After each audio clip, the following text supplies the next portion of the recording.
right, you guys, podcast time. Chew. It's quieter. Fucking podcasting right now. Chew quieter. And now, to the podcast studio. Welcome back to Chew Quieter, everyone. My name is Gabe Mercado, and I have my co-host with me, Chris Meehan and Armando Verdugo. And today we have a special guest, Mr. Greg Henderson. Hey. How's it going? It's good. No complaints. Just doing the normal stuff, working on Jeeps and trying to sell parts. Yeah, so everyone knows Greg probably from the shows and being on trail as the guy that wears the kilt. So this is him, but he's wearing pants today, which is probably why you don't recognize him. Yeah, I've got pants on, even though you can only see me from nipple up.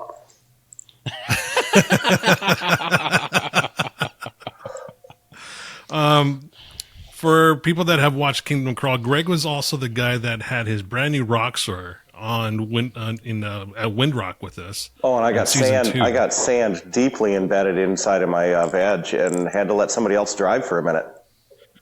Yeah, we were up on Walden Ridge, and it was just a little sketch. We'll get into that in a little while. Yeah. But first, I want to bring up a few things.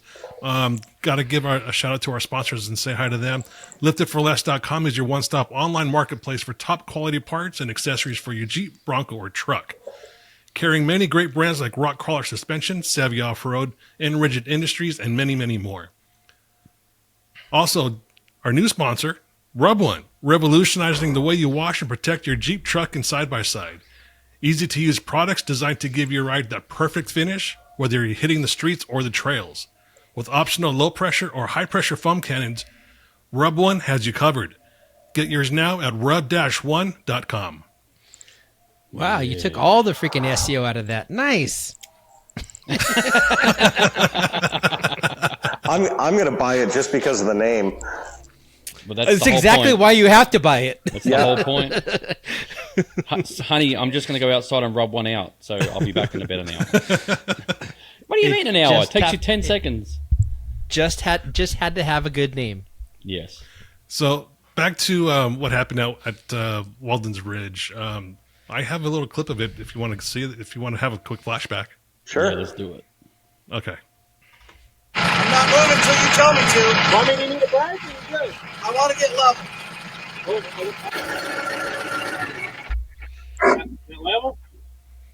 Level enough where I can puke. The clutch, yeah, is you ease out real gentle. Like, you don't really need to give it any gas. You just ease out real gentle. It'll start going. I mean, she's a torquey little bitch. Driver change? And if you give it gas, it's a torquey little. It'll launch. So, All right, man. What are we doing? So Greg is Greg's feeling just a little nervous with the rig that he hasn't wheeled. Greg's feeling super nervous, really uncomfortable, and because I'm so nervous right now, I would rather somebody else drive it, because I don't want to make a mistake because I'm so jittery right now. It's better safe than sorry. Yeah. So, yeah. It's the only time that's ever happened to me still. And yeah, it was the right choice. I was going to say, I've never seen you back out of doing something before. No, so the entrance to that, and I don't know why, but it just beat me up. And we finally got to that little spot, and the nerves were so bad. I couldn't keep going. Somebody else had to drive. He only drove 110 feet, but that was the first time that's ever happened to me, and it hasn't happened since. But I had to make the right choice. I didn't want to do something stupid, and the crew that we were with was just a huge amount of amazing people, so it was really easy to let somebody else drive.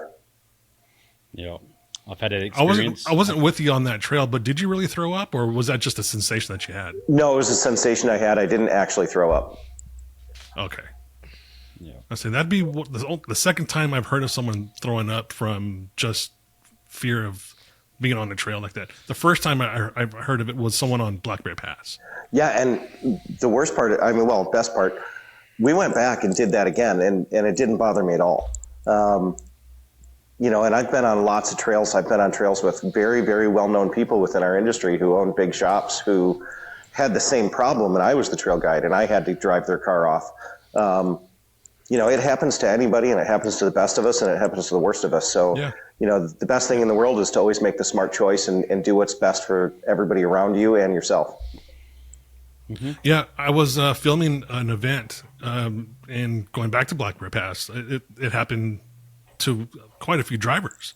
There was quite a few first-timers actually ever touching dirt with their Jeeps. Oh, best place to go and do that. Yeah, so we get to the steps, and everyone's freaking out. So the first guy was the guy leading the whole event. He couldn't do it. And I was like, I can drive this down if you want. I totally get it. I'll drive it down for you if you want. He's like, yes, please, please. So I drove it down to the switchback, hiked back up. Guy that's right behind him, hey, can you take mine down too? So I look at the event, the guy that's having the event. I'm like, listen, if I drive all these rigs down, you're not going to have any footage of this obstacle. He's like, it's all right. I'd rather have everyone safe. I was like, all right, fine. So I drove 2 other Jeeps down in the TRX. Yep. Yeah, almost every year during Moab, Easter Jeep Safari, I always do a midnight run on Moab Rim. And almost every single year, I have to drive somebody down the crack or a couple other obstacles. And, you know, it's never an issue, right? You always have to help the person out. But for it to happen to me, it surprised me. And, you know, I still think I made the right choice. Even though really, if you look at how the Roxor was sitting, it was not in an unstable position. I was just mentally thrashed from the 5 minutes before that. Mm-hmm. Yeah, that's what I was thinking. I'm like, what are you getting now that looks like it's on flat ground? That's like it's nothing. But I understand what that's like. You'd already gotten over, but at the same time as everything that's emotions and everything that's going on in your body, your body's just telling you, hey, you need to stop. Right. Yeah. And I guess it was extra nerve-wracking because that was the shakedown run for the Roxor, right? Yeah, that was the shakedown run. That was the very first time it had ever touched dirt. Wow. Do you still have it? Yeah. Yeah, it's and it does surprisingly well. You know, like I said in the thing, it's very torquey. In fact, what was it last year before last? I took it up Moab Rim without ever sitting in the driver's seat, which I would never recommend anybody to do. But somebody told me, oh, you know, it's a side by side; those are junk. And I did. I just put it in first gear and I walked next to it and steered. And it did the entirety of Moab Rim without a driver in it. Did you have Sean Smith with you? I don't remember who was with us. But yeah, I still have it. I think it's got 4,000 miles on it now, and I'd say 3,700 of those miles have been off-road. Only, I think I drive it around town every once in a while, but for the most part, it's just an off-road toy. Sweet. So you run and operate Unofficial Use Only. Go ahead and give us some background on it and what exactly you're up to these days. So Unofficial Use Only physically started in 2016. Trying to think. So before that, I had built a lot of show cars for a lot of companies. I worked for AEV, and I was fortunate enough to work on some of the Jeep special cars. So, and then in 2014, I quit Jeep, or I quit AEV. We separated. I went down to Bruiser for a minute. I came back up here, and in 2016, I decided I would just go it myself, and I started building one-of-a-kind show cars, where I cut things in half and reshape them and make them unique. What are you doing? Is something wrong with me? Do I got a cat on me? Do I got bugs? No. Armando's he's very hiding his shirt. I have a Bruiser shirt on today. Like no forewarning. I some of this I didn't even know. I didn't know that you worked with Bruiser. I just happened to have a Bruiser shirt on today. So so you didn't happen to work at Adams Dry Shafts too, by any chance? Did you? Nope, never worked at Adams. Yeah, Okay. 2015, I was down at Bruiser for almost 7 months. Jeff hired me as the COO, and you know I even have it won't come off the wall. But right here next to my Trump plate is a Bruiser head in bronze. But yeah, I was down there for the better part of the summer and into the right until Christmas. That's when I came home. And the next year I decided to start Unofficial Use Only. And the first big show car that we did was Path Killer, which was a JK with a Cherokee front end on it. And since then, I've done two or three show cars a year. Some of them have my name on them, some of them don't. Most recently I did a couple big ones for Quadratech, their JTE and the YJL. Right now I'm actually building 2 Brutes in the shop. So we have 2 TJ Brutes going and a 1966 Lincoln Continental that's 2,000 horsepower. So, and 2 weeks ago we started selling parts. So sweet. Last summer we started developing and designing some parts because, I helped in design on parts for other companies, and I decided it was time to try to do it here. So we came out with, I didn't carry one over as a prop, but replacement door pockets for your JL doors. It replaces the net that's in the door. And we went down the OE quality line. So they're polypropylene, just like the factory door. In fact, it's the exact same polypropylene as the factory door. Same grain as the factory door, same color as the factory door, but it gets rid of the net, includes cup holders. So that's the first product we're launching, and then we're going to launch a few more down the road. We've got an aftermarket bumper that we're going to come out with. We have the YJL grill, which Jeep gave us a license to do. We're going to do full-length stamp steel corner guards for JL, and then, just kind of move it along and do a few other things. So 2 weeks ago, we actually started selling parts. And I have kind of running into a bad problem is we ran out of parts to sell. So we're selling them faster than we thought we were gonna. We can make them. Right. Well, no, not faster than we can make them, just faster than we were prepared for. So we're making everything right here in the USA. We made sure the tools and everything else was made here. If I would have made it overseas, I probably would have saved about $60,000 on the tool. But I made it right here in Michigan. And there'll be, the nice part is it's a 40-minute drive from me to quality control the product before it goes out to customers. And we can make up to 900 sets a day. So, wow, that's good. We paid for a good tool. So we can make up to 900 sets a day. I just didn't anticipate how deep the need was for them. Because when we started selling them, we shipped 178 on the first 2 days, and those were pre-orders. And since then, we've shipped, close to 500 sets in 2 weeks. So it's... Okay, but do they hold a Stanley? Yes. And that's why you're selling them. Well, plus no more saggy balls. Yeah, no more saggy balls. And they do. They look just like factory parts, right? They blend perfectly with the factory door. And they're the only aftermarket door pockets you can get that fit the 2024 electric seats. Oh, so nice. And then we're starting development on JK, so we're going to make them for JK too to replace the nets for the 12 and newers. I had the first prototype in my hand last Tuesday, and this Tuesday I authorized the new design. So we're going to start launching the tool for those, and hopefully in 12 weeks the tool will be done and we'll be able to ship the JK ones too. So aside from just doing the show cars, now we're going to start doing some parts. But for me, the most important part is that they're a very high level of quality, because that's like on the builds that I've done, that's kind of what I demand. So I want a very high level of quality, and I really want everything to be affordable. So when I looked at the market for the door pockets and I looked at the competition out there, and like American Adventure Lab is kind of the top of the mark from what you see in the door pocket realm, and they go for up to $300. So I decided that we were going to come to market at half the price. So we came to market at $150, which is half the price of the competition. And in my opinion, we're offering a higher quality product. Some people might not look that way because it's plastic versus metal, but mine doesn't look like origami. Mine looks like it came from your Jeep at the dealership. So hopefully it works, and hopefully a lot of people buy it. Northridge just put in a monster PO yesterday, so I'm pretty excited about that. And Jeep Performance Parts reached out, so we're talking about possibly getting into the Jeep Performance Parts line with them. Cool. Well done. So that's what I've been doing. Nice.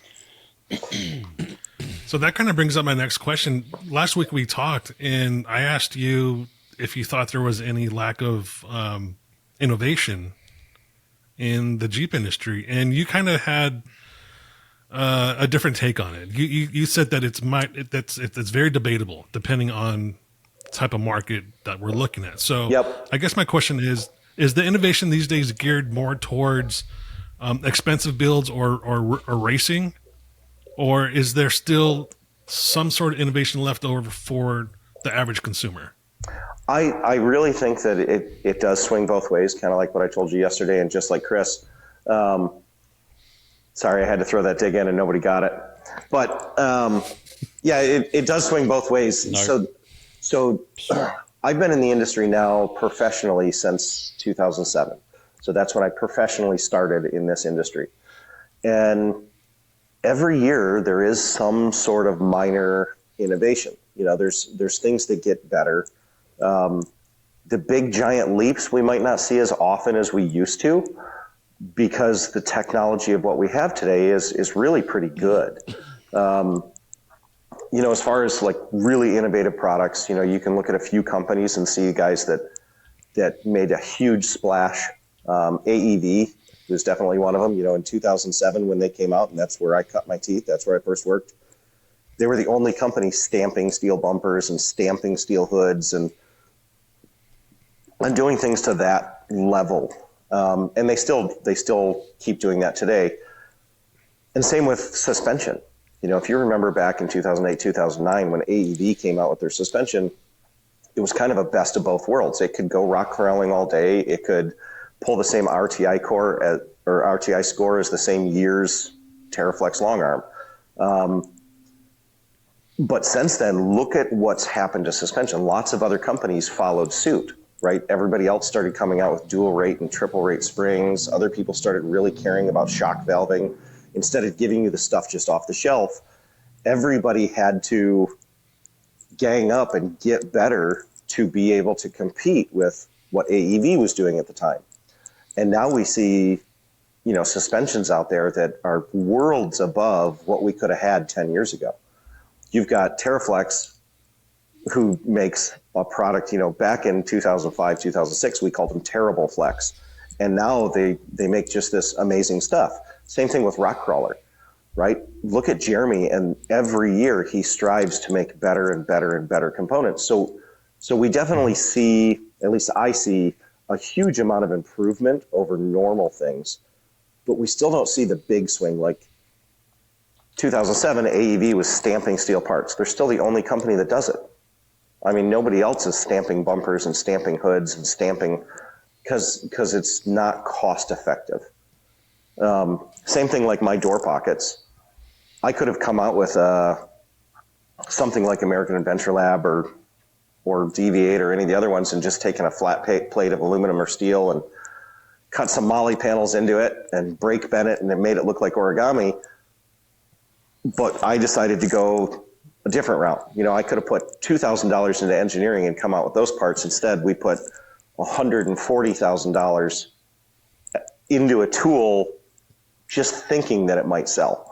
So, and it was the most daunting and scary thing I've ever done. And it still is, because until that tool's paid off, I'm just worried that tomorrow nobody will make an order. So it's, you know, it's scary to push the envelope that far, especially for a new guy or a small person, and even for major companies. But like I mentioned to you last week, you know, look at the Terraflex shocks, right? 5 years ago, 6 years ago, that was an unheard of way to design shocks, you know, to make the fluid path between the shock and the reservoir so large that you didn't get cavitation. You know, for 60 years, everybody just put a hose that limited the flow and promoted cavitation. And that's the way it was. And then Terraflex said, hey, screw it. Let's do something a little bit different. And hopefully lots of other shock companies follow suit and start doing stuff because it just works so well. So yeah, we see a lot of innovation, but we see a lot of people who are stagnant, and a lot of people that are stagnant in the way that they think. So there's a very, very long answer to your very short question. Where do you see the holes at in innovation? Where do you think we could fill those gaps? I really think everywhere there can be a gap filled, right? We just need to look at things with open eyes and look at things differently than we're used to. You know, especially the internet. The internet is a phenomenal resource, but it's also a holdback because, you know, you get people go onto a JL page and say, I want to lift it this much, or I want to fit this size tire. How can I do it? And 90% of the answers are, well, if you need 37s, you need this much lift and you need this and this and this. Instead of, hey, you know, if you think outside the box, you can change your fenders, you can reshape this, you can keep it low, right? So it's the 90% that holds everybody back. If the 10% would get a little bit more vocal, maybe we'd see a little more innovation. The 10% meaning consumer or manufacturer? Both. I mean, really both, because you've got... So, did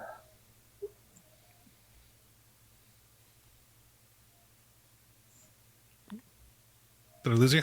No, I'm still here. You started to talk, so I shut up because I respect you more than you respect me. Since when does that happen? So, okay, let's take it this way. If you're a consumer, you're just a nobody. You're a guy that's a weekend warrior. Do you think there's any way someone can just say, call up a company? You think this is a viable thing? They can just call up a company and say, hey, I had this idea. And then this company actually listens to him. Do you think we're in that area of open-mindedness these days? I think you can get some of that, and I think there are people within companies that are open-minded. The downfall is it's hard to reach the person that has that open mind. I think most of the times when you call, and even me, when I call a company, instead of just calling the owner's cell phone, and I get the normal sales guy, if I start asking questions, they're so shoehorned into this is their appropriate answer, this is the appropriate response, you know, this is what they can say, this is what they can't say. So I think you just need to reach the right person. And that makes it trickier for somebody with an idea or somebody with, you know, passion about something or a very interesting question is it's hard to reach the right person. And that's why I love podcasts like this. One, I've listened to a whole bunch of your guys' episode because you make it fun. But there's other podcasts like, and it's a little more low buck and it's a little more catered to brand new Jeepers, but like the Jeep Talk Show, they always have fresh Jeepers, you know, people who are brand new to it because that's kind of what they cater to. And so I go on there all the time and I'll answer questions for people, you know, to try and help people out. Because when I needed the information, I got that, right? I was fortunate with where I was and the people that I matriculated with, because like all the Lunatic Fringe members were friends and family, and you know, a lot of the innovators at Jeep I had a first name basis with. So when I asked questions, I had, you know, just powerhouses feeding me information. And because I learned so much, I love to be able to share it. So I go on any podcast I can and I try and help out anywhere I can. And I don't know everything, but some of the stuff I know about is helpful to some people. So if everybody, you know, Chris and Gabe and Armando, you guys have been doing this for a long time. You have a wealth of knowledge. And the fact that you're sharing it with people in a public forum like this, that's where real innovation will help. Because if you had a random person ask you a question, you guys would delve into it. If it seemed like an interesting question, you delve into it and you talk about it on the show and you get to the meat of it. And you'd even reach out to people in the industry to help answer that question appropriately. And I think that's where we're going to get the huge innovation, is actually people sharing ideas and being friendly and helping each other versus getting on the internet and saying, you're a fucking idiot and you did it wrong. You have to do it this way. Yeah, I think we're still there, though. Oh, we like saying that, though. Yeah, we're still at that That's point. that's one of our favorite words. Yep. And I apologize because I apologize. You know, I swear. In fact, Einstein said swearing was a sign of intelligence, so fuck it. But fuck all the time. And I know I've listened to this. I listen to the show, and I know you guys drop bombs every once in a while, so I don't have to cater the way that I speak because I'm here. But yeah, it's really important. Anybody helping push innovation and helping push the drive that we have and the love that we have for these sports that we're in is really important. So I remember. Go on, Gabe. Maybe 13 years ago, way back in the day. Well, I don't say way back, but let's say around 2010-ish. There would be companies that would post questions like kind of market research. Hey, what do you think if we came out with this? Mm-hmm. And there was a lot of positive feedback to those Facebook posts. I have a feeling if that was to happen again today, either A, they would just be scrutinized, or B, someone would just take that idea and steal it. Yeah, you'd have both. See it. You'd really have both. I mean, last year at SEMA, and this is a really good example because not everybody gets to go to SEMA, but you guys have. I think everybody here's seen it and been there. Last year at SEMA, I had a booth. It was the first booth I ever had. Very, very expensive. I'm not doing it again this year.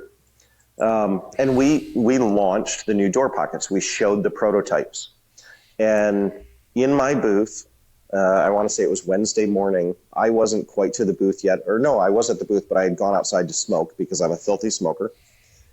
And some Chinese chick came in and had the door open to the JL, and she had a handheld 3D scanner and was trying to scan our door pocket. And luckily, my son shut the door on her.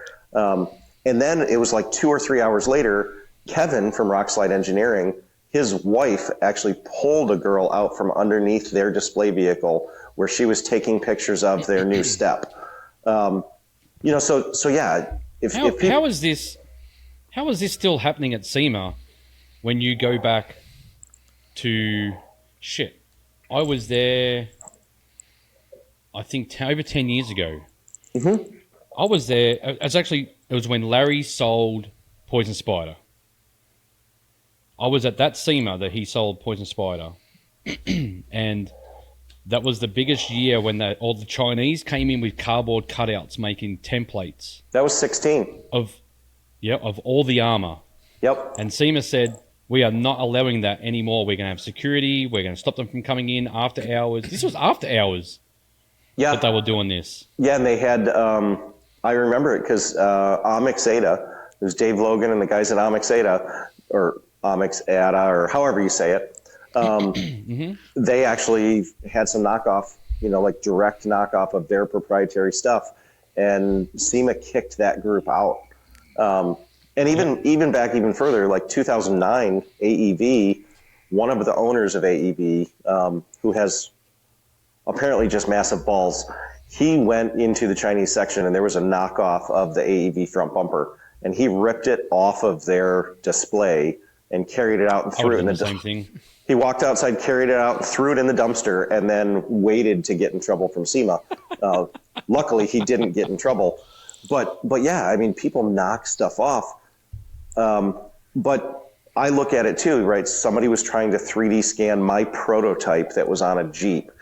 And that told me right then that it's probably a good product, right? If this is the first time it's ever been seen and people are talking about it enough where somebody actually came into the booth to scan it, that maybe it's going to be a good product. And it kind of solidified in my head that I needed to start raising money to be able to manufacture this thing. Yeah, I might be wrong here, but from what I understood with Poison Spider back in the day, because I was sponsored by him in Australia, so I started seeing counterfeit Poison Spider products coming into Australia, because Australia gets a lot of Chinese products. We can't afford to buy American because the shipping costs too much, and the shipping's ridiculous. All the rest of it. Yeah, so we get a lot of our stuff from China. Or if one of the off-road shops would bring a container in fully loaded with American parts, which is only 2 shops in Australia that do that. I think there's only one left, and he's in WA. So when all this Chinese stuff was coming in, I would call Dusty and give him their contact details. Oh my God, I miss Dusty so much. Yeah. So from what I understand is that whatever patents or copyrights or whatever they had on their products were only in the US. Yeah, It and didn't if you pertain outside of the US. So if you got caught selling counterfeit poison spider parts or whatever, it didn't matter. You couldn't do anything as an American company. Yeah, and I have a friend who's he's a patent lawyer, and he actually lives in Colorado. But like, if he patents something worldwide, it costs so much money. You know, like, and I talked to him about my door pockets, but to patent my door pockets worldwide would have cost more than the tool cost, and the tool costs, you know, over $130,000. So, and then all they have to do is certain municipalities in certain countries. Like here in the U.S., if you patent something and somebody else changes it more than 23%, you're fucked, right? In municipalities in other countries, if they change it like 3%, it doesn't matter. You know, so they can literally change the hardware, and then they can make the part, and legally there. So spending that kind of money is very daunting. You know, like I have a box somewhere right here, and it's a part that we just patented that we're going to release soon, and you guys will probably like it for the versatility of it. But we actually went through the patent process on it because it is so versatile. It doesn't just work with our stuff. It works with anybody's stuff. And it works in multiple genres, right? So it's not just off-road. It can be, or not just Jeep. It can work with trucks and side-by-sides, and then it can also work for a lot of your firearm manufacturers. So, you know, it's kind of a wide-reaching little product, and that's the only reason that we went through the patent process. And even that's scary, right? You dump 20 or 30 grand on a piece of plastic that is smaller than this. It's daunting. Damn tool. Chris, do you again. recognize that? Do you recognize that part? Damn tool again. Oh yeah, Chris, can you tell the story of this? So I brought this prop on the show. I've carried this. I've carried this with me since 2009, and this is a power tank tool. And what it does is it pulls the Schrader valve out of valve stems. And Chris is intimately aware with this. Could you tell us the story for all the listeners? Sure, why not? We were at the Moab Expo, which I don't even think Moab Expo even exists anymore. No, it was the 4x4 Expo, and it was they did it during SEMA time because during COVID. Because SEMA was canceled that year. Yes, that's right. Yep. Correct. Yes. So we went out there, and I didn't have a booth there. I just went out to have a look at it. After the day was finished, we were all in the parking lot. Well, everyone was coming out, and I've walked over to my Jeep, and I'm like, just talking to everyone, and next minute I can hear this psss. I'm like, do I have a puncture? Like, is my tire going down? So I run over to the Jeep, and it stops. And I'm like, oh, I must have been hearing things. Well, then I hear it again. And I'm like, there's something going on. So I go to the Jeep, and it's constantly leaking this time. And I'm like, where is this coming from? And it's coming from my valve. And I'm like, how does it start and stop? And then I look and go, the valve's still in there. And at the same time that I was walking over there, I saw a flash, like the car beside me. I don't know if it was a Jeep or a truck, but I saw a flash of a person running. That looked like they had a skirt on. So I'm like, it didn't even twig to me that, you know, a girl ran off from a Jeep or whatever, because who does that? So I look around and I'm like, everyone's looking at me, and I'm getting my freaking air tank out and all my lines out, and they're all looking at me, and Greg's standing there. And I'm like, where the fuck did he come from? Because I didn't see him, which is me, Troy Gayton, I think Sean, and somebody else. I didn't know if Sean was there or not, but Sean always seems to be around somewhere when we're there. And I look and they're like, what are you doing? And he's got this smile on his face. And he's playing with his fucking thing in his hand. And he's like, hey, are you looking for something? And I'm like, what? And he goes, maybe a valve?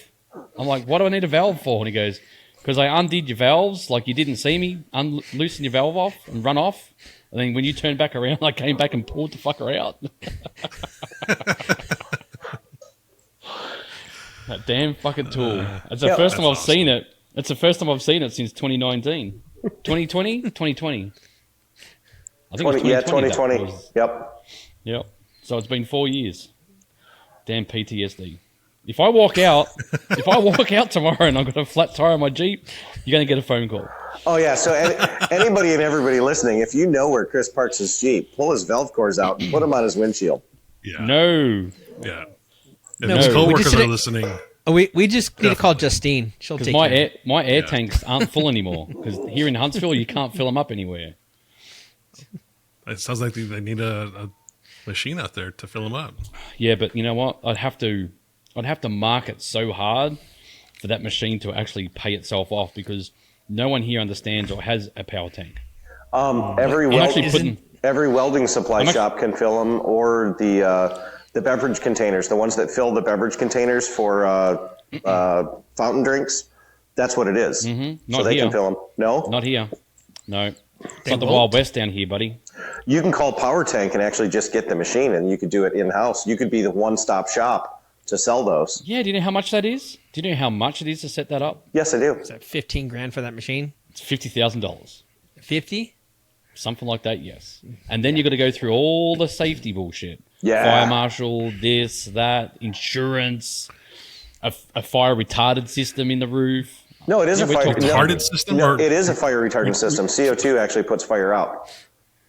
Well, whatever it is. The sprinklers, I don't know. All they told me was, we've got to get a fire marshal in to make sure it's safe and this and whatever else. And I'm just like, you know what? You said fire marshal, that's enough.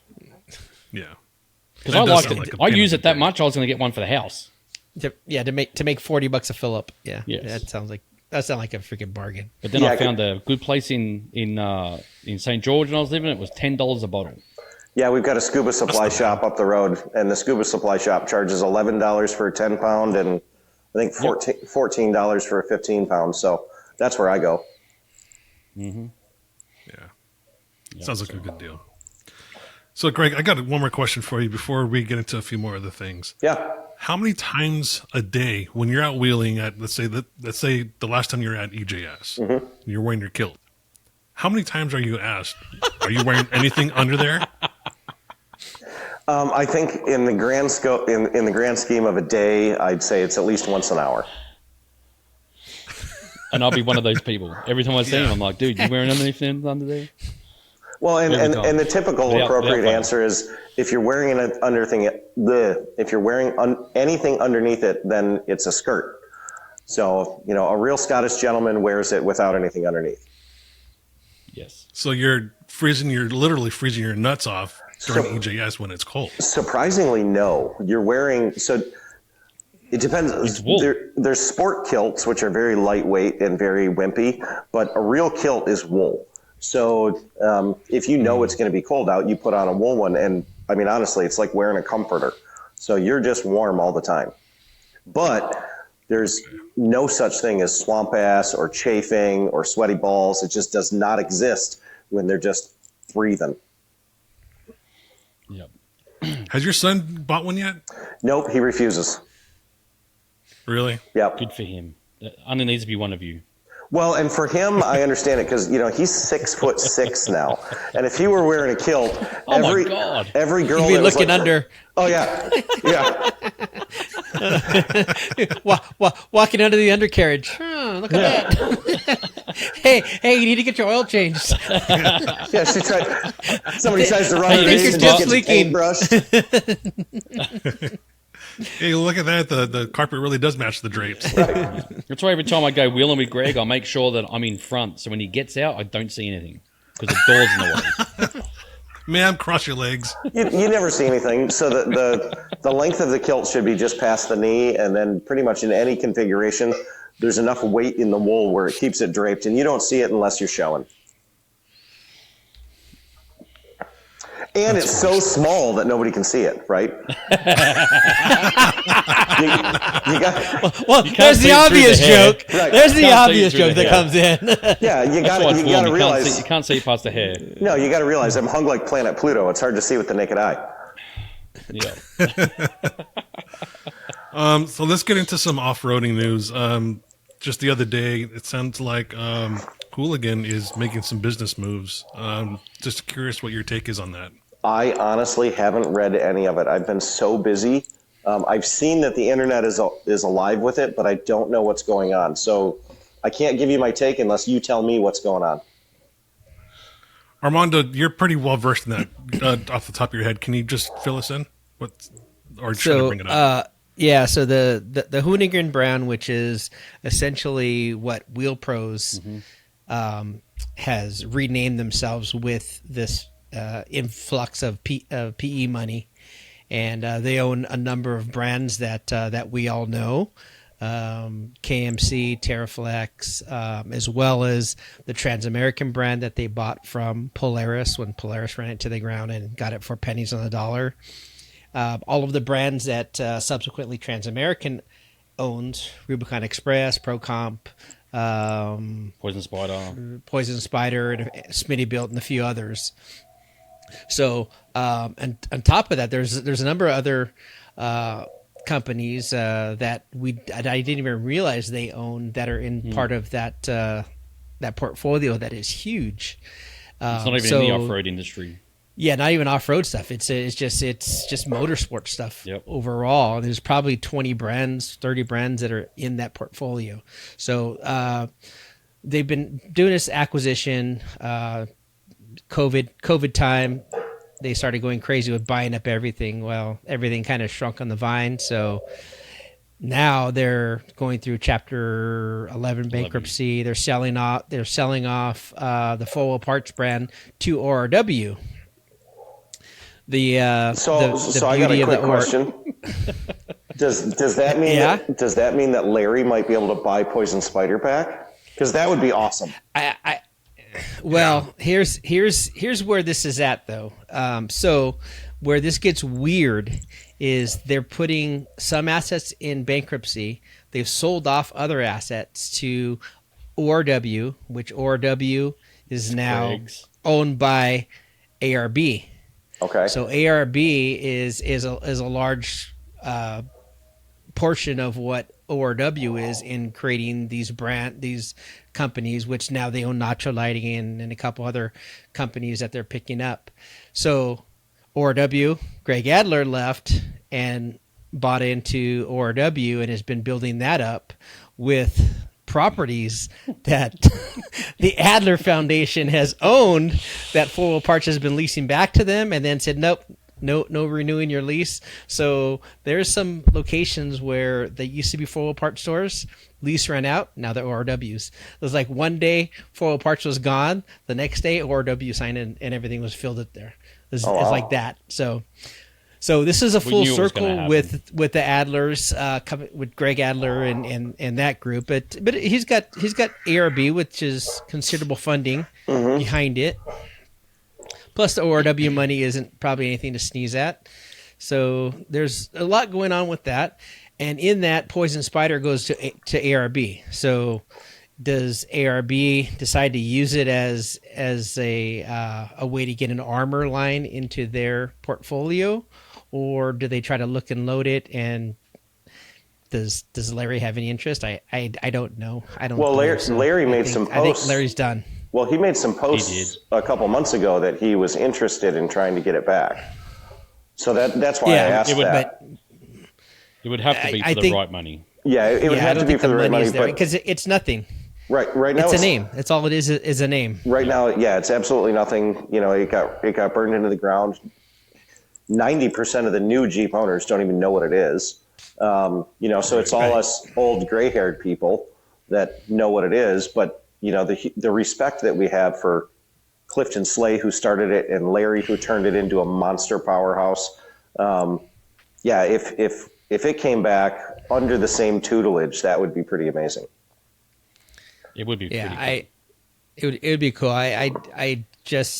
It would be very hard for you to bring it back just with the fact that it's kind of disappeared into oblivion. Yeah. If you just do a search of any recent posts about Poison Spider, it's people that have the cheap Chinese stuff or whatever. When the quality diminished, it just got so far run into the ground that I don't even think that you could even bring it in with a proper rebirth. Yeah. I don't think. And in such a short time, because in 2018, it was still a powerhouse brand. We're 6 years later and it's nothing. But Well, yeah, it's because when JL came out, a whole different community of people came out with the JL. yep. It's different to what the JK people were. It the happens. TJ, YJ. Yeah, it happens every time there's a new launch. And it's not family. It's not like they're brand specific anymore. They're just after the part that don't they care what it costs. If it's cheap and it looks good, they buy it. Yeah. So there's no brand loyalty there anymore. It's. I mean, honestly, it's been like that since I got in the industry. So I mean, even before I was professionally in the industry, because I started in the industry in about 2000. That's when 2001 I bought my first Jeep. But it's always been like that. Every launch of a new vehicle, you see the same thing. You see all the new people. They buy all the cheap, quick, easy things to get their hands on. They buy the cheap line suspensions, and then 3 to 5 months later, they're upgrading and upgrading and upgrading. So that's never changed. Just the volume has changed, right? When you look at the TJ, there was like 1 million of them total. So 10-year run, they built 1 million TJs, or right around there. JK, they built almost 3 million. JL, they've already surpassed 3 million, and they're barely past the halfway mark. So it's, Yep. with the volume that they're making, you see so many new people in the genre. And then with the advent of social media being as prevalent as it has been since, I'd say, 2015 and newer, that's when it really started to take off. You see all the other stuff, right?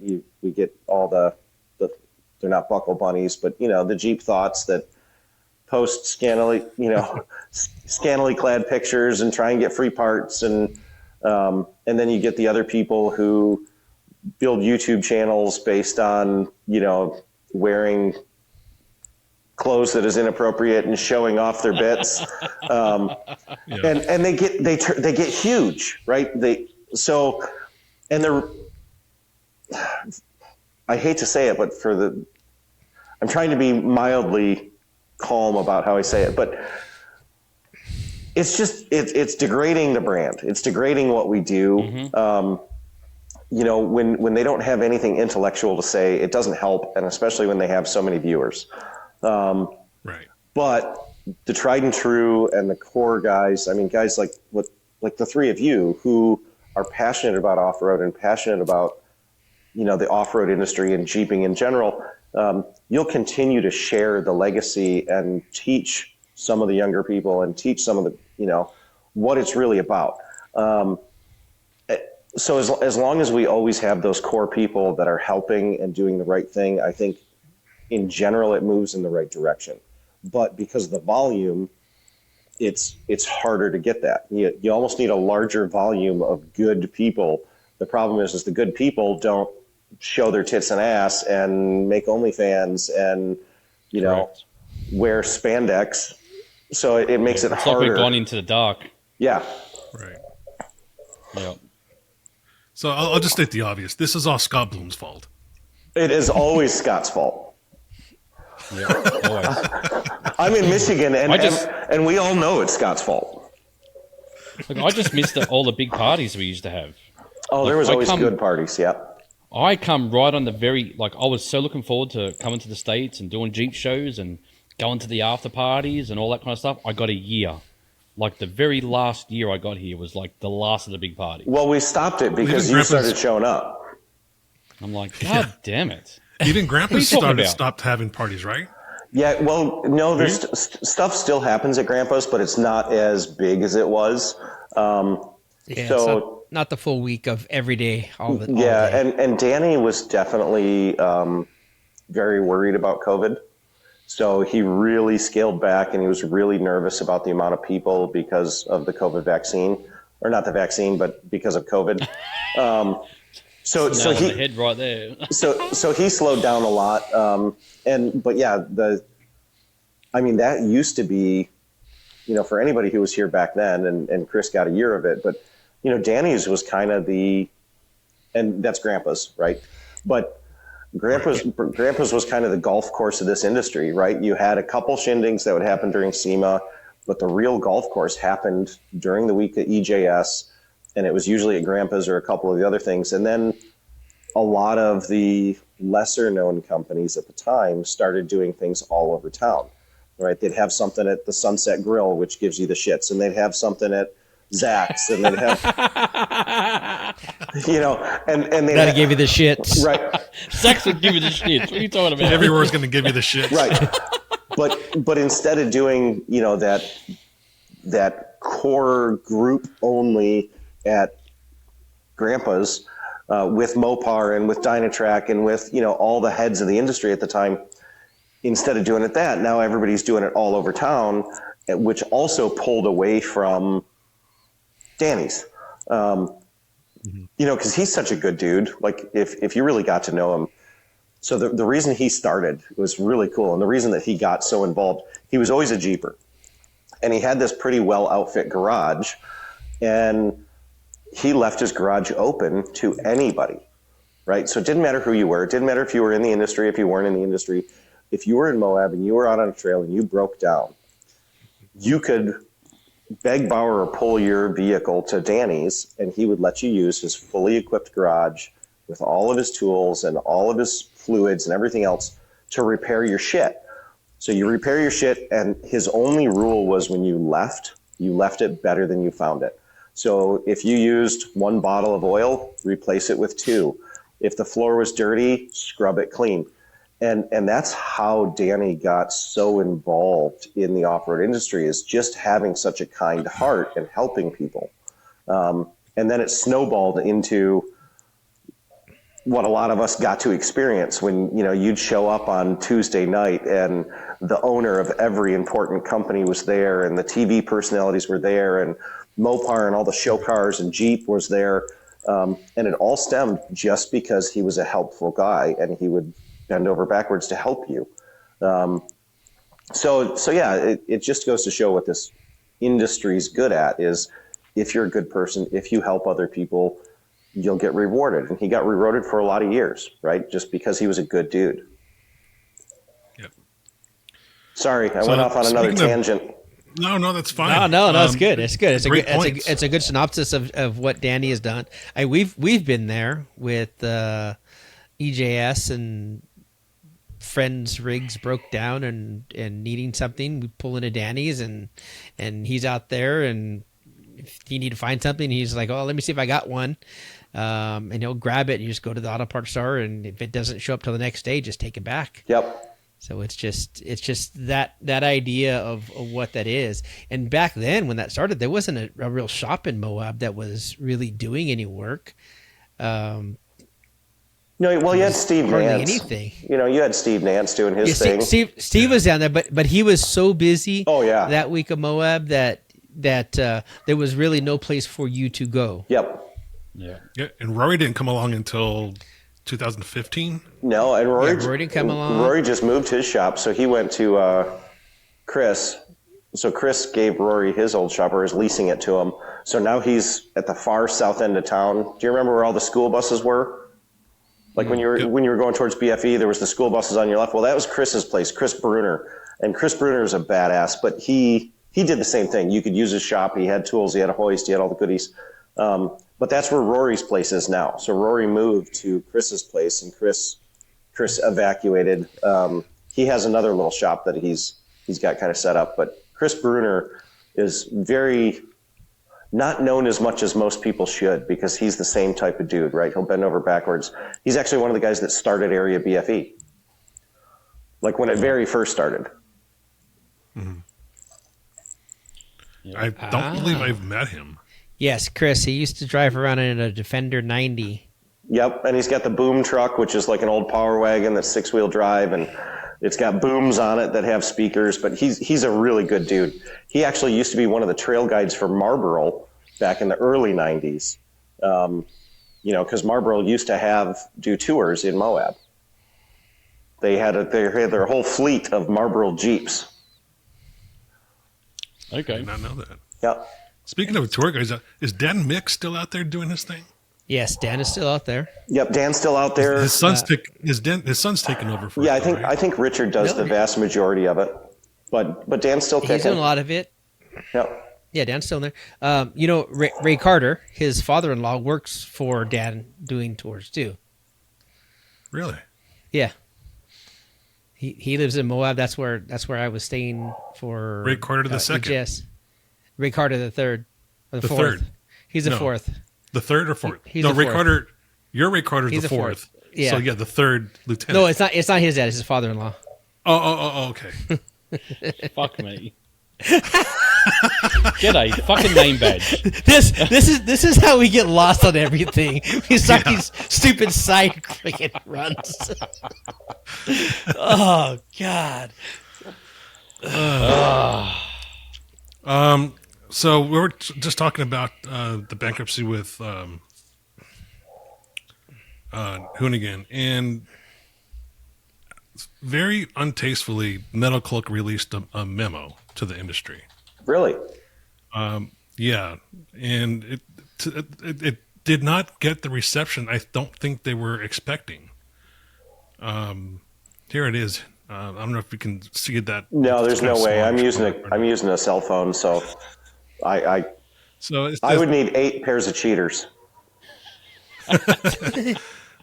So it breaks down to it's just a metal from the desk of Matson Bricky memorandum to all Metal Cloak authorized installers, and he goes on and he talks about the Wheel Pros and the Ready Lift Pro Comp and everything, Chapter 11, and he posts a link to the situation with Wheel Pros preparing for bankruptcy, and he says the struggle will be real and can significantly impact our industry and our customers. Metal Cloak is and always has been family owned and operated. And he goes on to say basically their supply chain is not affected. Okay. So basically he wasn't. wasn't. That's hitting it a little bit. So basically he's just saying he wasn't one of the supply, he didn't use Wheel Pros. Like, I mean, honestly, I'm a very small shop in northern Michigan, and I can order from Wheel Pros. I have a setup with them, so I can order, and I get a surprising discount, right? In fact, I wasn't allowed to, even though I've used TerraFlex on a lot of the show cars, I wasn't allowed to be a TerraFlex dealer because there's another dealer that's too close that bitched that I was here. But once Wheel Pros bought it, then I could actually buy TerraFlex product, and TerraFlex actually makes some good product. So, but that's kind of a low blow to throw out a memo like that to all their dealers. I mean, basically all he's saying, if you break it down to the most simple, is that he wasn't buying from Wheel Pros, so it doesn't affect him. But why? Keep buying my product. But why even go through the motion of drafting that? Yeah. That doesn't help anybody. That doesn't help your customers or your suppliers or anybody else. So I guess I just don't understand why you would do that. Yeah, and also, I mean, let's face it, Metal Cloak is not the best suspension company to begin with. So it's just kind of odd that they would Corey's a good put themselves out there that way. Corey, okay. Of course, yeah, he's a great guy. Yeah, it's not just okay. I love Corey. Yeah, Corey is a really great guy. Corey's amazing. I was being sarcastic, Gabe. Sure you were. Sure, but fuck me. But one thing that I respected about Metal Cloak for a long time, aside from Corey, is they actually, when they first started out, it was a group of engineers. They were engineering stuff, right? And they were trying to break the envelope, and they were trying to do better. But I don't know if they were ever like really in tune with what was really going on. So they had some innovation and they had some cool stuff. I mean, honestly, in my personal opinion, the best thing they ever did was put Corey on that fucking trailer, because it just gets marketing like no other. But right. But yeah, it's I don't know. That's just a really they were weird going to memo. can that. That would have been the stupidest mistake they ever did. They were going to can that trailer. But why would you put out that memo? Especially, the companies are freaking out and hurting, right? Don't rub it in. I mean, but we've seen it for so long, right? And a lot of the listeners and a lot of the new Jeepers don't know it. But do you guys remember Kinderhook, right? Kinderhook owned fucking everybody. And they went around and started buying everybody. They bought Super Winch, which was a family-owned company for 60 years and made a phenomenal winch. And they turned it into fucking garbage in a year. and then dumped it to Weston, who's trying to bury it out, right? So we've always had companies like that, investment groups that buy up all the good guys and then fuck it up. So, I mean, that's what we're just talking about. Yeah, Terraflex. Like how long is Terraflex going to last being a good product right before they fuck that up? Yeah, and it's cyclical, right? We always see the same thing over and over again, but to throw out a memo and make it public like that and even put a link in it, that's, I don't know. Yeah. Stirring up the he had to have been thinking something, and maybe it's making a lot of people talk about Metacloak, but in my opinion, that's not the right way to do it. But my opinion doesn't matter that much, right? I've got a little shop that employs 2 people, and we're starting to start doing some parts, but God, that's just, I don't know. It's he might as well have just he might as well have just done an AI bit with Dennis Woods driving off a cliff. Why doesn't he? Yeah, yeah. Pretty much. I don't like it. Everyone's doing this right now. It's like, yeah. Well, and again, I haven't I haven't watched the internet. I haven't clicked on one of those links in the last couple of days because we've been struggling to get product out. Right, we're overthinking and overreaching and trying to get. We didn't make enough in the first run, so it's how do I get resin here? How do I get color here? How do I get it going to fulfill these orders? Because I don't want my orders to sit for more than a couple days, right? I don't ever want to be the guy that you have to wait 3 weeks to get your parts. I want my shit to go out right after the order comes in. And today, we're completely caught up. We have every order fulfilled. But if we have 2 days like we did the last 2 days, I will be completely out of product and I won't be able to send anything out by Friday. And I have this monster Northridge order that I need to get out. So we actually called Tennessee because Tennessee's who has the resin, and I spent more money than I paid for cars on priority overnighting 1,000 pounds of resin. So I don't know. I haven't done a lot of interneting.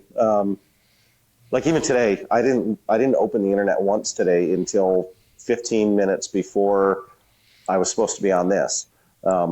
And for me, 15 minutes before is a half hour because I've always lived by one thing, and it's on time is late, or early is on time is late, and late is unacceptable. Right. So, it's this is my first internet of the day, and I got to tell you guys, because we haven't said it, and I know I've talked way too much in this because I talk too much in general, but I'm really, really honored that you guys invited me because, I look up to you guys, and I have for a long time. It was all Gabe. I didn't want to see you. Well, not you, Chris. The Americans. I appreciate you talk about the brown Americans in the room. Yeah, the brown Americans. I appreciate that.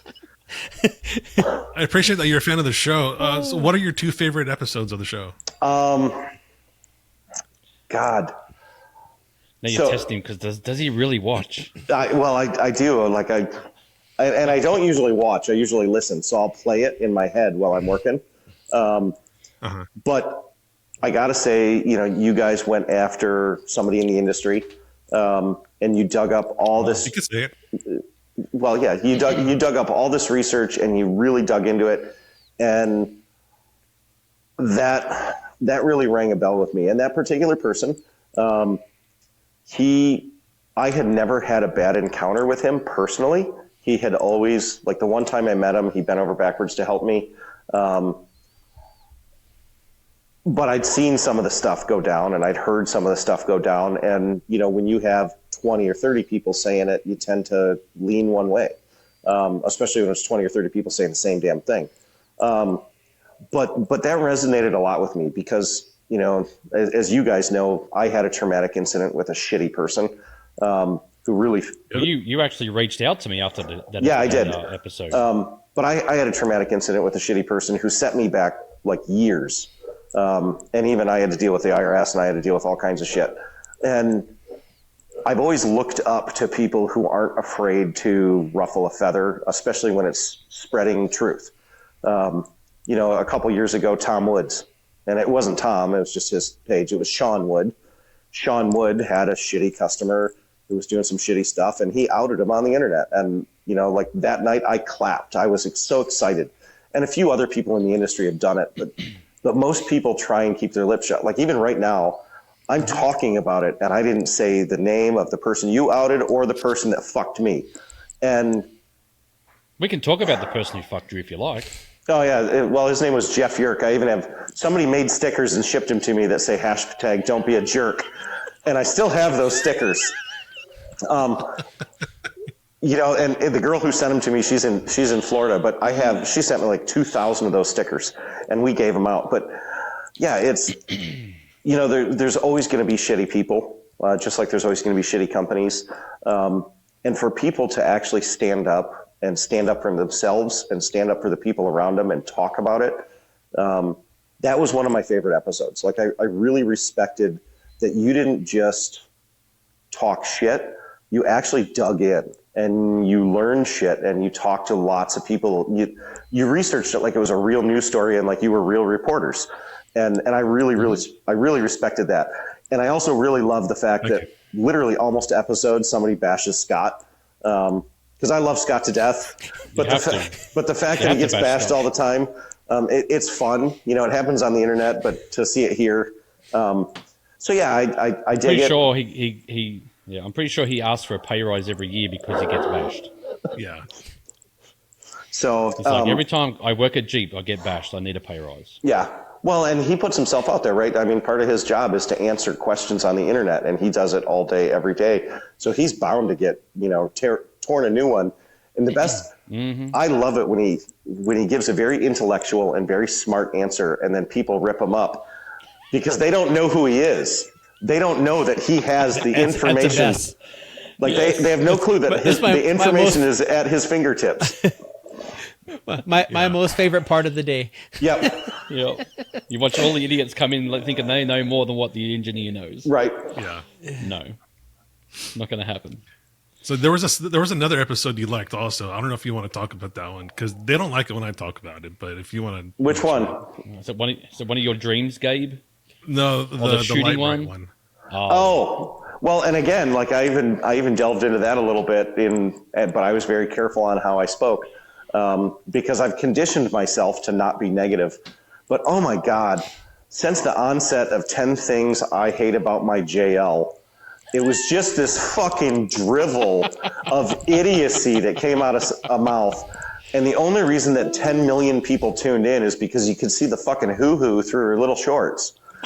And which episode was that? I didn't see that. It was one of the first. God damn it. And I just used to mute it. I mean, I have to say, I give them props for being so successful at doing that shit because I don't know how to, and I definitely don't have the equipment because nobody wants to see a fucking fat white dude wearing fucking skin jeans, right?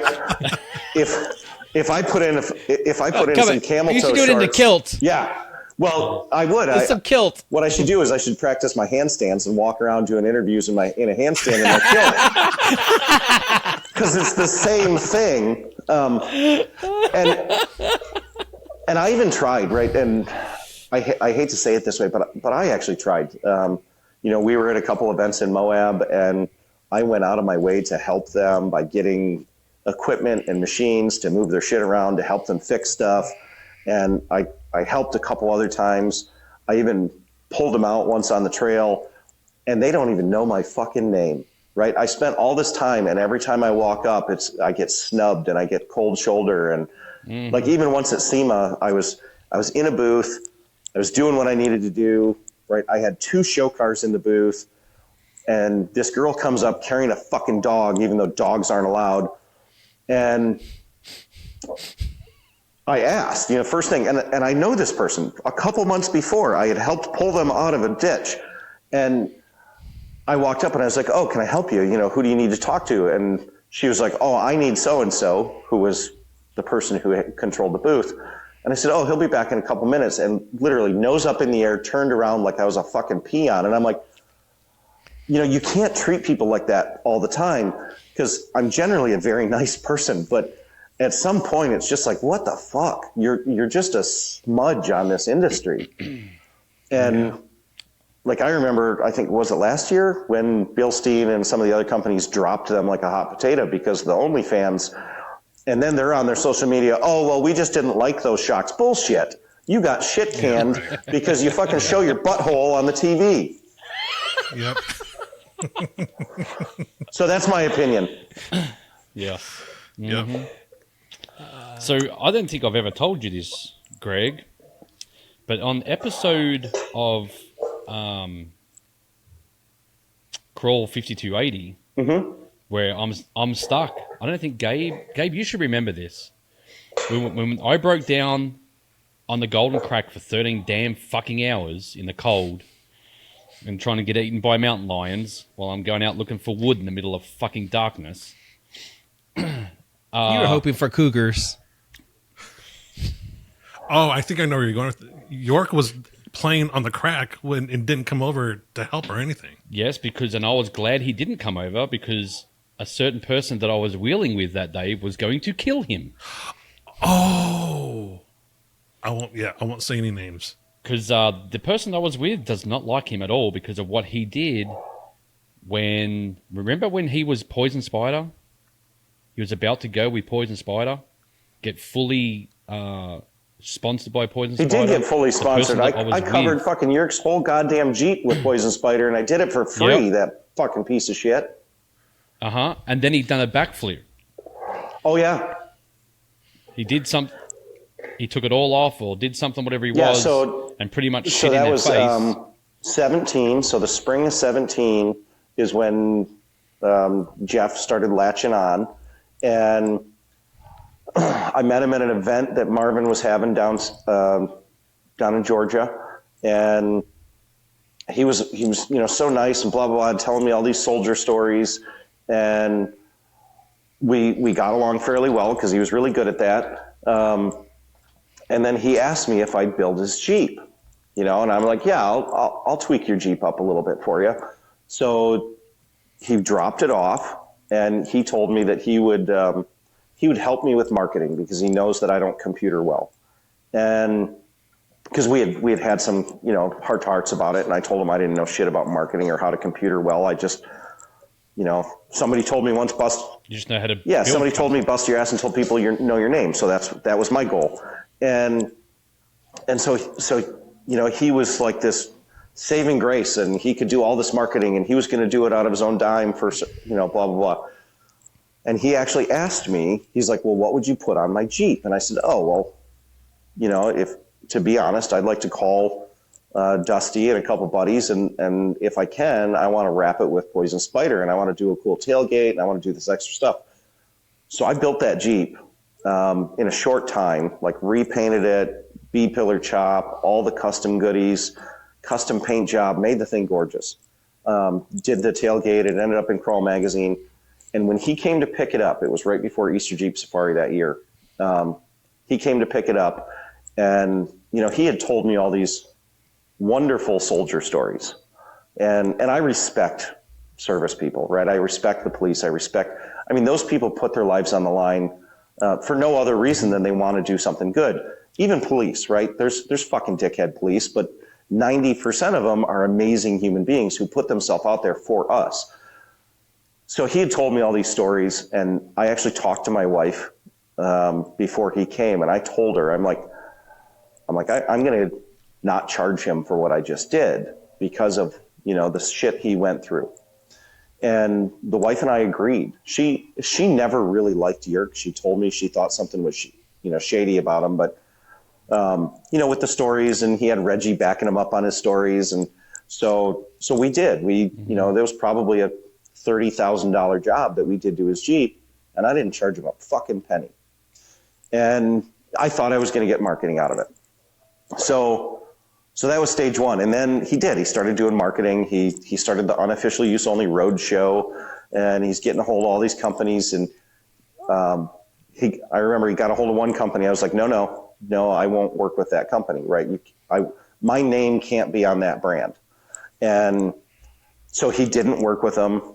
But he did. He got in touch with all these companies that I worked with, Dometic, and did some Poison Spider stuff, and Genrite, and Pitbull Tires, and Power Tank, and all these companies that I'm friends with. And right before SEMA of 18, I started getting phone calls. So the first phone call I got was from Dometic, and Dometic called, and it was somebody that I'd known there for years, and they're like, hey, when are you going to pay your bill? And I asked, I'm like, what do you mean pay my bill? And they're like, well, we've shipped like $60,000 worth of product to you, and you've never paid for any of it.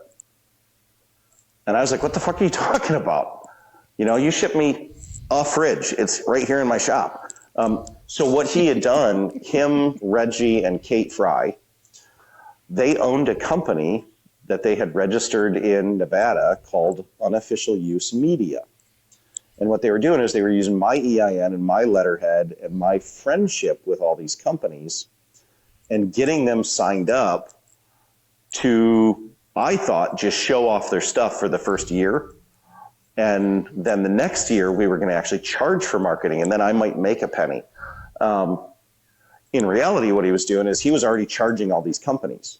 So he was charging Dometic like thousands of dollars a month for marketing and getting all the stuff and then selling it.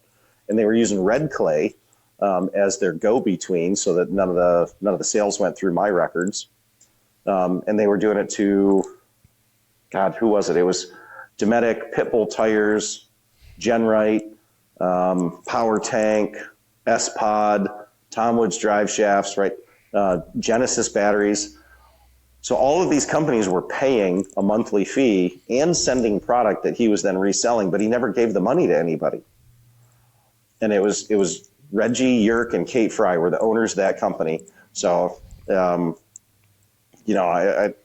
don't know. I've been nice to Kate since then, and I've talked to her a couple times, but the hard part for me is she signed, right? She was an owner of that company, so she had to have known something.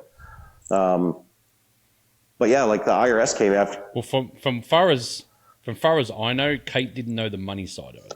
Maybe not, but she knew enough, because once I found out, and all of the companies, I talked to Genrite, and I talked to Dometic, and I talked to Pitbull, and Brandon Joyner, because apparently Brandon Joyner, I don't know if anybody remembers him, but he passed away the next year.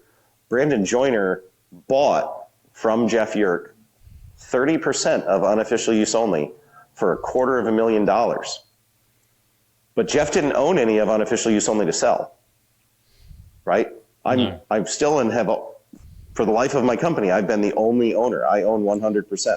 So, and then the worst part is Brandon passed away the next year. But all those companies have been in touch with me right before SEMA that year. So at SEMA, I had a lawyer draft up a cease and desist, and I did all this other stuff. And when Kate and Bob showed up to my place to pick up the J18 that I built, I showed them the paperwork, and I showed them and I explained to them everything that I knew that was going on, because I thought that they had nothing to do with it. And I was like, hey, here's my non-complete non-disclosure. If you guys sign it, if this goes legal, I'll protect you guys. And they both refused to sign it and left the property. So, and Bob was going to sign, but Kate talked him out of it. So I guess I'll never know, but well, probably because they didn't understand what you were showing them. Yeah, maybe. Because they were pretty naive back then. They were pretty naive, but I don't know. Jeff's a pretty good sweet talker. He was a great sweet talker. And then at SEMA, so SEMA went all week. Like on Tuesday, he threatened me. He actually grabbed my throat and held me against a wall. So I told, because we were in the RIP booth, I told Ross and I told Keith, and I explained what had happened, and I explained all the legal stuff that I'd found out. And I never went back to the booth.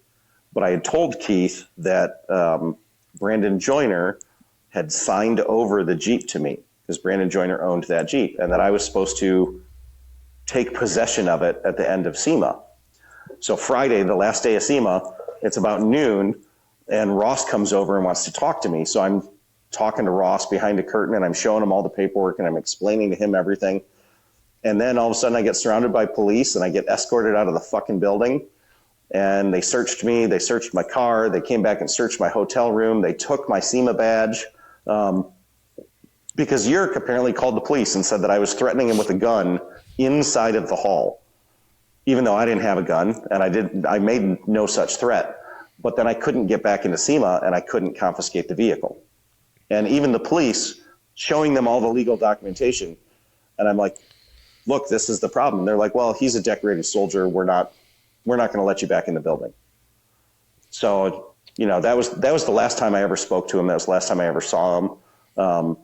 And even with the cease and desists and everything else that I sent out, he never responded. With the collections, I sent collections after him. He never responded. And then he held my website hostage for 4 years. The beginning of last year, a friend in New York actually bought my website from him in the guise that it was for his daughter's creative art business. And then I finally got my website back. And even with that, like guys like Ian Johnson, I remember talking to Ian and explaining, and he's like, well, just change your name. Well, I'm not going to change my name because of some douche canoe. It's my name. I built it. It's my reputation. I'm not going to change it because somebody fucked me. So that's my side of the Yerk story. If you guys can dig up some more, God willing, I'll be proud of you. Because I know he's fucked some other businesses. Like after it happened, all these other businesses started reaching out and telling me how he did the same thing to them before that. Mm-hmm. But none of them would ever say anything publicly. So I think I made 1 or 2 public posts about it, and I left it lie because, it's just a shitty part of my existence, but it's my history too. So I'll never forget it. But now I'm extra careful. Anytime somebody wants to work with me, I'm making them sign non-competes, and I vet them for fucking weeks and weeks before I'll even talk to them, because one guy fucked it up. Mm-hmm. Have you talked to Bob since then? I've talked to Bob a couple times. I even changed the engine in his Jeep for like almost nothing. Right. So he blew up his engine again during COVID, and I went out of my way. I got him a new engine really cheap, and we changed it for him really cheap. And I've talked to him a couple times, but honestly, it's not like we're super friendly, because after it all happened, they stuck with him, right? Until they got fucked. So it's just, I gave him an out. Well, it's because of what Jeff was like. That's what he does. Yeah. But if you're getting tag teamed by Reggie and Jeff, what would they believe? What would they believe you over them? And then, like the last time I saw Reggie at Easter Jeep Safari, because he was in the 9-line truck, right? And all he did is give me a smirk and a 1-finger salute. So, I haven't seen, or I don't know what Jeff's doing, and I don't really care. He can rot for all I care about, as long as. Well, no one's seen him. Oh, I guarantee somebody's seen him, because he was with 9-line forever. But yeah, I don't care. They're useless people. They're waste of skin. They shouldn't breathe our air, in my opinion. Yeah. And I'm sure somebody out there, and somebody that might listen to us, I've done something stupid and I've wronged them one way or another. Dude, I'll make it right if I have. Right? Everybody makes mistakes, but man, that was the shittiest thing. One of the shittiest things that's ever happened to me in like my entire life existence. Yeah.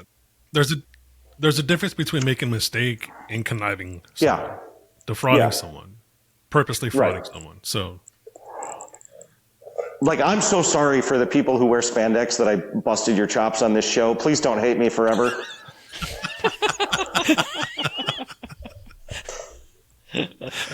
Oh God! I guess I got to stop wearing spandex. Well, didn't stop Armando a couple of years ago. Dude, I still remember. Those weren't spandex. I still remember standing there. They were just sparkles. They were tight enough to be spandex. And I forget where we were at. We were somewhere. I think it was one of the. It might have been one of the On the Limited off-road shows, but I remember bidding up to $1,000 to get to cut fucking Armando's beard off. Remember that? And somebody else got that. Somebody else got it. Oh, that was at Smokey, and that was Nadell. Was it Smokey? Yep. Yes. Yeah, Smokey. Under the It's bridge. Mike Liddell. Under the bridge of Smokey. Yep.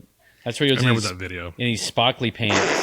Yeah. Oh, I forgot that he was wearing sparkly pants. That was the challenge. The challenge Yeah. was I had to wear the sparkle pants and get my beard shaved if they raised the 10K. Yep. They did it, and I put my beard where my mouth was. I'll tell you, you'll never know how mad my wife was because I did some of it live on Facebook, and my wife, she started calling me because she heard me say 1,000. And oh my God, I'll tell you what, for like 2 months, all I heard about was where do you have $1,000 and why do you have $1,000 and why were you going to spend it to cut a beard? Cut some fucking dude's beard. Because it's a Mondo. Oh my God. You know what That's I noticed too on that video clip that you showed, Gabe, of Greg shitting his pants? He's drinking a Mountain Dew in that video footage too. And smoking a cigarette. Yeah. So if anybody out there in listener land, we build all these really cool cars, and there's always Mountain Dew and Marlboro Lights in the background. So if Marlboro or Pepsi wants to reach out and sponsor, please do. Hey, that's why I always had a Monster can in my hand when I was at a show or anything like that. Hoping that, because the Jeep was grey and green, I could make it black if you like, to turn it into a monster. So it's fun. You're just no Casey Curry. No. Right. This has been fun, Greg. I appreciate you coming on, and I think we need to do it again. Anytime at all. Again, since you guys started, I love your podcast. It's a lot of fun.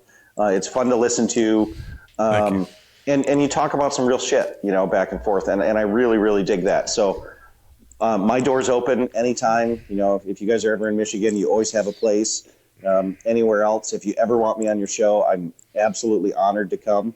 Other than Chris, but Armando and Gabe, right? I mean, and really, like when I first started going to events, so I didn't really start going to events until 14. And Armando was a staple, right? So he was one of those guys that was always talking to the right people. And, and when I started to get into that crowd, right, it was people like Armando and Gabe and, some of the others like Rick Payway and Stuart Bourdine and, some of the really old school ones. And I even own a business with Rick Payway and those guys, right? So I'm one of the owners of Gone Jeepin'.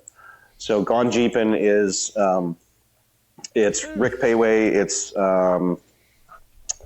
Chris Collard, Liam Lafferty. Stu is not an owner, but he's a contributor. And there's a couple others, Mike Harrington, who's been in the industry forever. He was, 4x4 filmmaker. He's the guy that filmed all of the Ultimate Adventures and stuff in the beginning.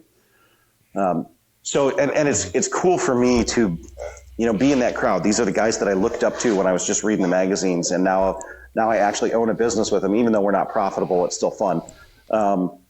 But you guys have always been a staple, and I'm honored to know you, and I'm honored to be invited onto your show. It's pretty staggering that I've gotten to this position in my career where somebody actually wants to listen to me dribble.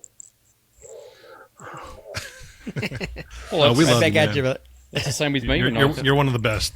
coming from Australia, and plug it in, Ellie. Coming from Australia, I never thought that I would be out with all you guys that I watch on Facebook and YouTube back home in Australia. Now I'm wheeling with these people. I'm having conversations with them. Yeah, but you're a good dude, and that's why everybody took you in so much. Is you've got a good heart and you're a good dude. Yeah. Oh, thanks, buddy. I mean, you were doing some stupid throttle thing, which was pretty lame. But other than that, yeah, that was pretty lame.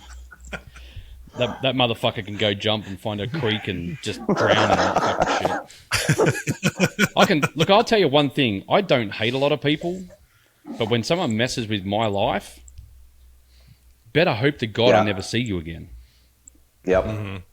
because, and trust me, from what I've been told, I have a few other people in the industry, and I mean high up, like the people that he's very tall and has a wheel company, doesn't have it, but he runs it, kinda.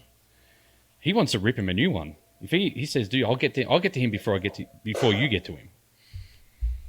And that to me, it's in the bedroom. That to me said a lot for my character. For someone to say that about me meant a whole lot. No, it does. Because I just look at myself as just a nobody. I'm nothing special. I'm just a guy, and that's how I've looked at myself coming into the industry. I just see myself as normal. I don't look at myself and go, "Man, that's Greg Henderson over there," or "That's Larry McRae," and it's Jeremy Purick. It's like, I don't know if I can go up and talk to those people, but everyone's humble. Well, in the industry for the normal person. Here's my shop, right? I'm just some peckerwood in northern Michigan who builds shit in a little tiny garage that everybody likes to look at. So, well, it's crazy too, because of the builds that come out of that shop are insane. Mm-hmm. Well, they'd be better if my customers would stop telling me what to do. So, that's never going to happen. That's never going to happen. You should own your own business and be your own boss. It'll be the best. Fuck that. Now I got 30 fucking bosses instead of one. Fuck.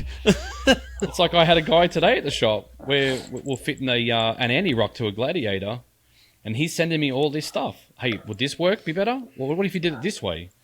Oh, but what about that way? And I'm just like, why did you bring it to us for? If you know how to do it. Yeah, so I've actually, I've instituted this here, but I do. It's I'm backed up because it's me and my son. And I had Captain Redbeard, but Captain Redbeard wanted to learn more and went down to the paint shop, which made me cry. But it's $10,000 non-refundable deposit just to get on my list. And I did that because some high up people in the industry told me I needed to. I raised my rates to something that's actually reasonable. So I charge $185. That's my fabrication rate. And I've got another spot at the bottom of my invoice. It's if you make a change order, right? If we've got it set in stone and we know how we're going to build it, if I want to get creative, it doesn't cost you anything. If you tell me what to do, or if you change anything, it's a $5,000 change. I don't care. Guess we're not making that change. Well, and the reason I did that was, honestly, it was because of Quadratech, right? We're 90% through a build, and they're like, "Oh, now it has to have a long arm," and I'm like, "What the fuck are you talking about?" It needs to be done in 2 days, and you want to send people here and put a fucking long arm on it when it was completely designed around one size tire the whole time? So I did. I made a change to my invoicing, and now I couldn't do it to them, but now right at the start of every one, it says it right on the bottom. If you change something mid-run, once we start cutting, if you decide that you want to change the axles or change the fucking suspension or change the motor or whatever the fuck the change is, it's $5,000 every time. And I have a Jeep here that's been here for 4 years, and it's one of the most beautiful Jeeps I've ever built. It's fucking gorgeous. He's changed everything multiple times. Like, we changed axles twice. We changed the engine once. We changed the suspension twice. And every single time he paid the $5,000 without even blinking. So I can't. Damn, that guy sounds stupid like me. Well, and he's the Jeep actually. No, but I bet you he looks like a Jeep. Yours just looks like a frame. Well, and the Jeep leaves. I just need to put the tub back on it. Shut up. Oh, dude, I'll tell you what. The body on that Jeep, we started putting hash marks on the hoist. The body on that Jeep was on and off it 93 times. So, and it's a 1975 Cherokee Chief, and it's actually going to Saudi Arabia. But it is literally one of the most beautiful Jeeps I've ever done. That's why he makes a change. He's a freaking oil. Yeah, we took the chassis apart because there was rust between some of the seams. So I actually cut out and knocked out all the factory rivets to clean it, and then I handmade new rivets to put it back together. It is the cleanest, most beautiful thing. The only thing I could bitch about is it was very clean to start with. So it still has the original floor.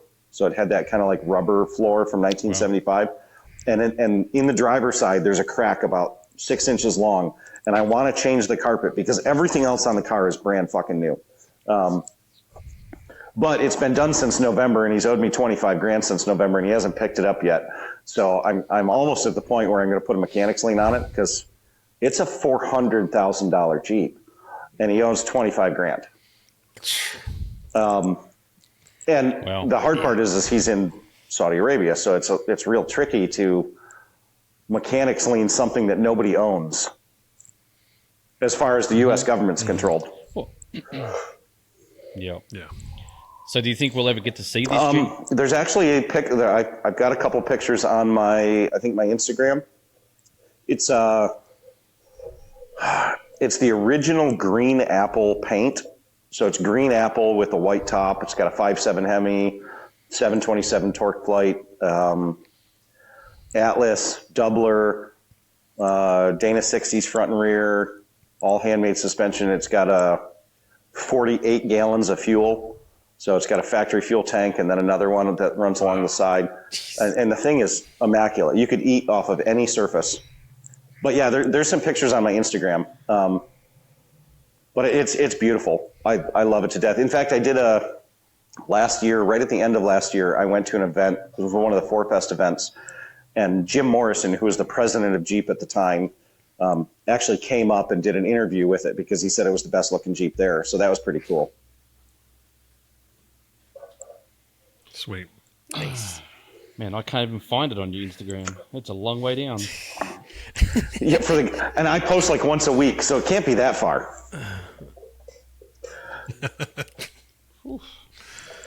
I think I'm going to wrap it up here. I'm going to wrap it up here.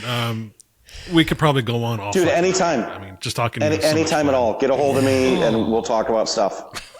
Oh, he found it. How have you? Absolutely. No. How do you still have this photo? Which photo? On your What Instagram. photo? I don't think you really want me to show you. What is it? I will send it. It's a group photo. Who's in it? And it's got some people in it. Some people that we just talked about earlier? Because I refuse to censor anything. That is a part of my past, and I'm not going to delete it. Now, I did delete. I went through all of those, and I deleted like his name and shit. But it's part of my past, and I'll never censor a comment. Anybody can get on any of my social media, and they can say whatever they want. I refuse to censor anything. You know, if you got something good to say, say it. If you got something bad to say, I will not delete it. I'm not that guy. I'm going to talk about the time that I had my hand up your kilt like a puppet. Sweet. Dude, so, and I know we're wrapping this up, and I know you got to bail, but last year at SEMA, it turned into a joke, but Quake LED, right? Everybody knows who Quake LED is. So one of the engineers from Quake LED told me that he is going to make me a custom underglow cock ring so that I can wear it this year at SEMA. So as I'm walking around under the kilt, it's always lit up. Oh God! That would be. You could just wear a butt plug like the girls do. A few people mentioned that, and I refuse to do that. Nope, not happening. Ask Brittany from Lightbright for hers. I'm sure that there's one, and I'm sure that there's pictures of it on the internet. Yeah, just make sure you boil it in hot water first. Twice, or 3 times. On that note, we're going to end this here. Once again, Greg, thanks for coming on. Really appreciate it. Had a fun time. Yeah, thanks. Anytime. Anytime at all. Soon. All right, everyone. That's it for tonight. Thanks for listening, and we'll catch you next time. We will. Don't forget Lift It For Less. Yes, liftitforless.com and Rub One. Rub-1. I got to order some Rub One tomorrow. Go there now. Yes. Have a good night. Yes.